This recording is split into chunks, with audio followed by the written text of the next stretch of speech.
네, 최근 집단 감염 사례 중에 백화점발 확산도 주목해서 봐야 되는데요. 서울 도심에 있는 롯데백화점 본점에서 발생한 집단 감염은 15명까지 늘었습니다. 그동안 억눌렸던 소비 심리가 회복됐고 또 가정의 달을 맞아서 인파가 더욱 몰린 영향인데요. 이 방역 우려도 나오고 있습니다. 현장 나가 있는 취재 기자 연결해서 자세한 표정 살펴보겠습니다. 엄윤주 기자. 네, 서울 중구에 있는 롯데백화점 앞에 나와 있습니다. 예, 자, 그곳은 지금 첫 확진자가 나온 식품관만 폐쇄가 된 겁니까? 네, 그렇습니다. 영업은 조금 전 오전 10시 반부터 시작됐습니다. 문이 열기도 전부터 백화점 안을 들어가려는 이용객들이 꽤 있었는데요. 하지만 평일 오전 시간대이기도 하고 확진자가 발생하면서 평소보다는 비교적 한산한 편입니다. 다만 확진자가 나온 건물인 이 식품관의 경우에는 폐쇄된 상황인데요.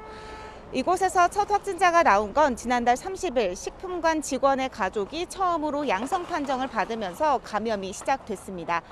이후 지금까지 이곳 관련 확진자는 최소 15명입니다. 오늘 0시 기준 서울시에서 발표한 감염 현황을 보면 관내에서 3명이 더 감염된 건데요. 역학조사에서 직원들은 가까운 곳에서 장시간 근무했고 일부 직원들이 함께 음료를 마시거나 흡연한 것으로 나타났습니다.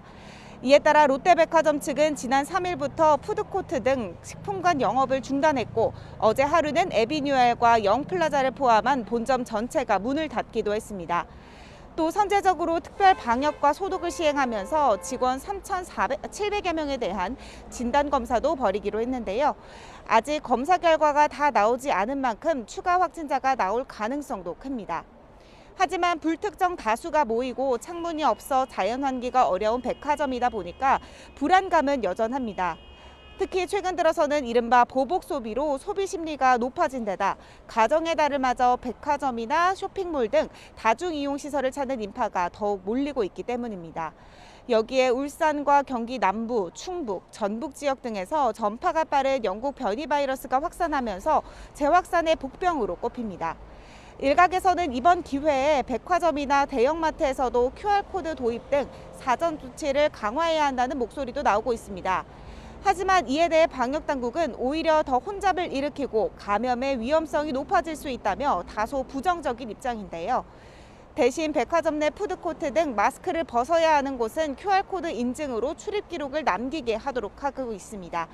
다시 말해 일반 매장에서는 마스크를 벗는 게 금지돼 있어 추가 인증이 필요 없다는 겁니다. 이런 가운데 방역당국은 대형 마트나 백화점 같은 다중이용시설을 이용할 때 마스크를 반드시 착용하고 기본적인 수칙을 잘 지켜달라고 거듭 당부했습니다. 지금까지 서울 중구 롯데백화점 앞에서 YTN 엄윤주입니다.